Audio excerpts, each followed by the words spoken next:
மோர் குழம்பு பண்ணுறதுக்கு 1 ஸ்பூன் பச்சரிசி, 1 ஸ்பூன் துவரம்பருப்பு, 1 ஸ்பூன் கடலப்பருப்பு எல்லாத்தையும் ஊற வச்சுட்டு, அரை மூடி தேங்காய், அரை ஸ்பூன் சீரகம், 2 பல் பூண்டு, 6 பச்சை மிளகாய் எல்லாத்தையும் மிக்ஸி ஜாரில் போட்டு நல்லா பேஸ்ட் பண்ணி எடுத்துக்கணும்.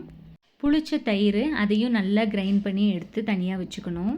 இப்போ கடாயில் நல்லா எண்ணெய் காஞ்சதுக்கு அப்புறமா கடுகு, வெந்தயம், வரமிளகா, கருவேப்பிலை, பெருங்காயம் எல்லாம் தாளித்ததுக்கு அப்புறமா சின்ன வெங்காயம் 10லேருந்து 15 நல்லா தாளித்ததுக்கு அப்புறமா நம்ம அரைச்சி வச்சுருக்க பேஸ்ட்டை போட்டு அதுவும் நல்லா கொதி வந்ததுக்கு அப்புறமா நம்ம கடைஞ்சி வச்சுருக்க தயிர் அதையும் ஆட் பண்ணி லைட்டாக கொதி வந்ததுக்கு அப்புறமா உப்பு எதுவுமே ஆட் பண்ணாமல் நம்ம எந்த பாத்திரத்தில் குழம்ப வந்து மாற்ற போகிறோமோ அந்த பாத்திரத்தில் தான் வந்து உப்பு வந்து ஆட் பண்ணணும்.